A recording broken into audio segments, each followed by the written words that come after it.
And hair is his grooming day. আসলে মাঝে কিছু কারণের জন্য নখটা কাটানো হয়নি। 3 মাস যাবত ওর নখটা বেশ খানিকটাই বেড়েছে, যার জন্য ওকে নখটা কাটাতে নিয়ে আসা হয়েছে।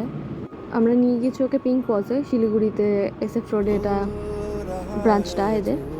তো মানে কুকুরদেরও ডাক্তার এখানে অ্যাভেলেবেল থাকে এবং আমরা ওকে এখানে মোটামুটি প্রায় 1 বছর ধরে এখানে আনছি। জাস্ট এটা নতুন ওপেনিং হয়েছে, 2 বছর হলো। ভালো সার্ভিস এখানে।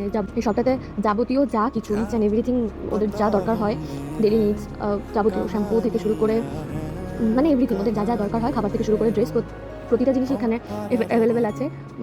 প্রাইসও ঠিকঠাক অ্যাফোর্ডেবলই। আর এটা হচ্ছে সেই রুম যেখানে এদের গ্রুমিং করা হয়, অর্থাৎ এখানে স্নানও করানো হয়, প্লাস এই টেবিলটাতে নখ কাটানো হয়। মানে যে দাদারা ওদেরকে নিয়ে কাজটা করে খুবই ভালো, ব্যবহারও খুব ভালো, প্লাস ওদের কী বলবো মানে ট্রিটমেন্ট করার পদ্ধতিটাও খুব সুন্দর।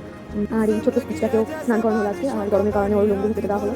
আর এখনও হেয়ার ড্রায়ার দিয়ে চুল শুকানো হচ্ছে, মেশিনটা শুকানো হচ্ছে। আমাদের মহারাজারও গ্রুমিংটা কমপ্লিট। যাদের বাড়িতে পেটস আছে তারা গিয়ে একবার এই স্টোরটা ভিজিট করতে পারো, আশা করি ভালো লাগবে ওদের সার্ভিস।